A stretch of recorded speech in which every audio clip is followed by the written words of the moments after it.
1 Corinthiens 11, comme j'ai été dans Timothée 2, le 8e verset. Puis je vais y revenir. Alors, voyez frère, et alors cet apôtre dit Seigneur, dont son évangile n'était pas humain. Il ne l'a appris de l'homme. Mais c'est Jésus-Christ qui le lui a révélé. Donc tout ce qui est écrit ici, c'est ainsi dit le Seigneur. Alléluia. Tout ce qu'il a écrit de la part du Seigneur. Oui frère, oui. Excepté quelque part où il pouvait dire, où il pouvait mentionner et dire, là c'est moi qui dis, c'est pas le Seigneur. Voyez, vous pouvez faire cette différence. Amen, amen, amen. Entre ce qu'il trouvait très bon lui-même, en rapport avec les questions qui étaient posées par les frères et sœurs, et il pouvait être conduit, n'est-ce pas, peut-être par la permission de Dieu, je ne sais pas, mais il pouvait être conduit et donner une orientation sur ce point-là où Dieu s'était dit. Mais je remercie le Seigneur de ce que ici dans 1 Corinthiens 7, quand l'apôtre Paul a terminé ce chapitre, le chapitre 7 de 1 Corinthiens, là où il mentionnait certaines choses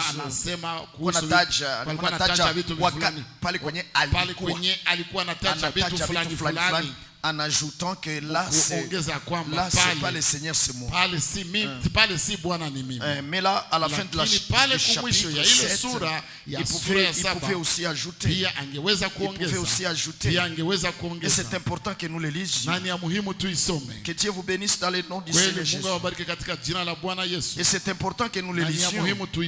À la fin ici il pouvait écrire et dire, amen, amen, amen, amen. Il pouvait, quand il a parlé de la veuve, qu'une veuve, qu'une femme est liée, à son mari tant que son mari vit. Voyez. Amen, amen. Mais si son mari meurt, elle est libre de se remarier avec celui qu'elle veut. Alors il pouvait dire, alléluia, en ajoutant, mais que ça soit seulement dans le Seigneur. Et là c'est la parole du Seigneur. Amen. Le mot là, que ça soit seulement dans le Seigneur, c'est la parole du Seigneur. Depuis l'Ancien Testament jusqu'à la fin du Nouveau Testament, c'est ainsi dit le Seigneur que le mariage du croyant doit être avec un autre croyant. Et ici maintenant, verset 40, il pouvait ajouter, toutefois, si elle demeure comme elle est, elle est plus heureuse.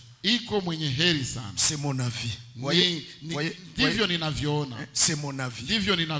Il n'a pas dit ainsi dit le Seigneur. Sur quoi? Sur le fait qu'une veuve, s'il ne veut pas se marier, et il dit, c'est mieux au lieu qu'elle se remarie. Autant mieux rester sœur comme ça. Et ici dans la traduction Pirate gentil, c'est là qu'il y a le mot, elle est plus heureuse. Anaheri zaidi kubakia bila kuolewa kuliko kuolewa mume wake akishakufa. Alors il montre que cette pensée là, c'est pas ainsi dit le Seigneur. C'est pas la règle de Dieu. Il dit c'est mon avis. Mais il clôture avec quelque chose d'important. Il dit, je m'imagine que moi aussi. Ta Bible. Car je m'imagine que moi aussi je possède l'Esprit de Dieu. Je lis tout. Lakini heri yeye zaidi akikaa kama alivyo. Ndivyo nionavyo mimi. Nami nadhani ya kuwa mimi nami nina roho wa Mungu. Amen. Vous savez mes frères, des fois les hommes de Dieu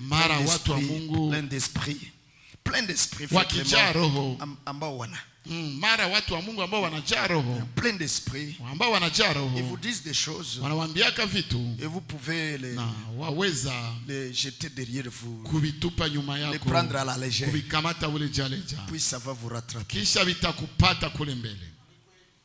Et ici quand il dit c'est mon avis, wakati anasema ndivyo nionavyo mimi, qu'elle reste seule, ya kwamba abaki peke yake, et bien vous savez quoi, naam mnajua nini, c'est lié même à ce qui est inafungamana hata na kenye kiko mbele, ce qui est avant dans ce chapitre, mbele mwile sura hii, où il avait dit ceci, alisemaka hivi ya kwamba que ceux qui vont se marier, ya kwamba wenyewe wataolewa na kuoana, vont se créer des problèmes, watajizushia ziki. Vous vous en souvenez?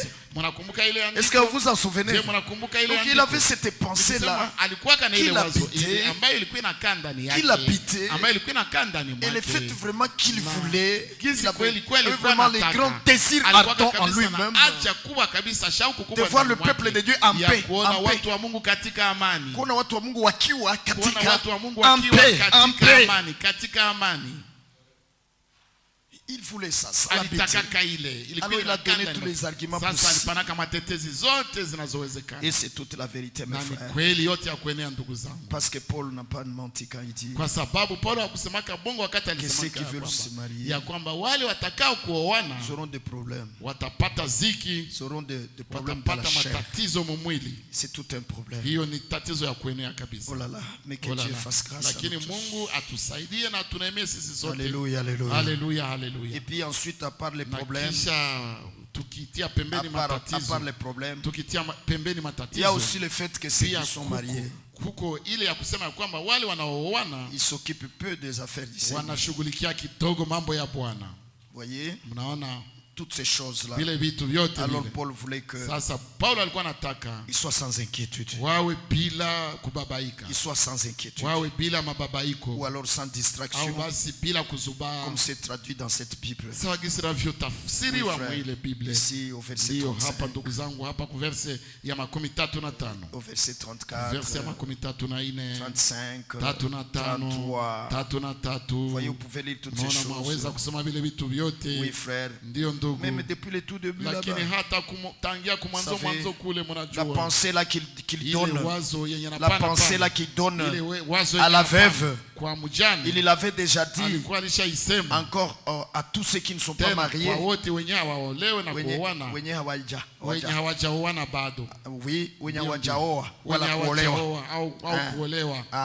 Il l'avait déjà dit ici au tout début du chapitre. Amen. Je lis cela s'il vous plaît. Oui. Vous avez appris de nous. Vous avez appris de nous comment vous conduire pour plaire au Seigneur. Cette parole est si merveilleuse. Alléluia. Alléluia. Au verset 8, il avait déjà dit à ces gens-là qui ne sont pas encore mariés, parmi lesquels les veuves, il avait déjà donné la même pensée, qu'il serait mieux qu'ils ne se marient pas. Vous voyez, il dit, or je déclare à ceux qui ne sont pas mariés et aux veuves qu'il est bon de demeurer dans l'état où je suis aussi.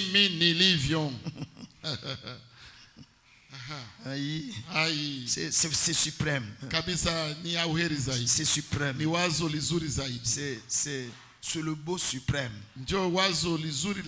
C'est le meilleur de rester sans se marier.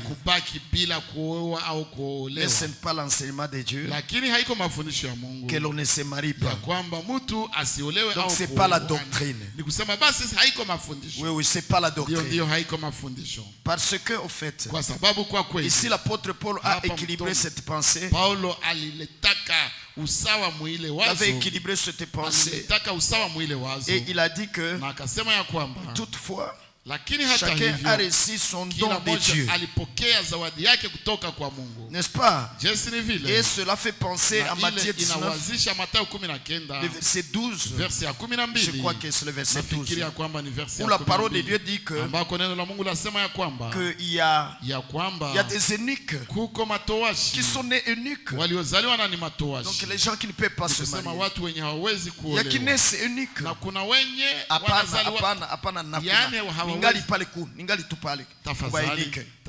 Il y a des eunuques, donc les gens qui ne peuvent pas se marier. Et ces eunuques sont de trois sortes.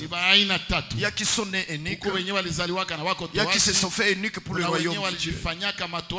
Et il y a qui ont été faits eunuques par les hommes. Voyez, trois eunuques. Alors, si on n'est pas l'un de ces trois, mariez-vous. Mariez-vous. Parce que vous allez vous créer des problèmes si vous ne vous mariez pas. Il faut vous marier si vous n'êtes pas de ces trois-là. C'est la vérité. Et c'est Dieu, si vous êtes fait unique pour le royaume de Dieu, c'est Dieu qui vous rend capable de cela. Amen. Oui, Dieu vous rend capable de cela. De vivre en célibataire. Oui, pour être entièrement à lui. Pour être ili uwe wakfu kikamilifu kwake. Oui mes frères, oui mes sœurs. Mais cependant toujours mes frères, il va plus loin ici en bas. Amen, amen, amen. Au verset 17 il pouvait dire, il dit seulement que chacun se conduise selon le lot que le Seigneur lui a départi, selon l'appel que Dieu lui a adressé. Et c'est ainsi que j'ordonne dans toutes les églises. Amen, amen, amen. Alléluia. Alléluia. Alléluia.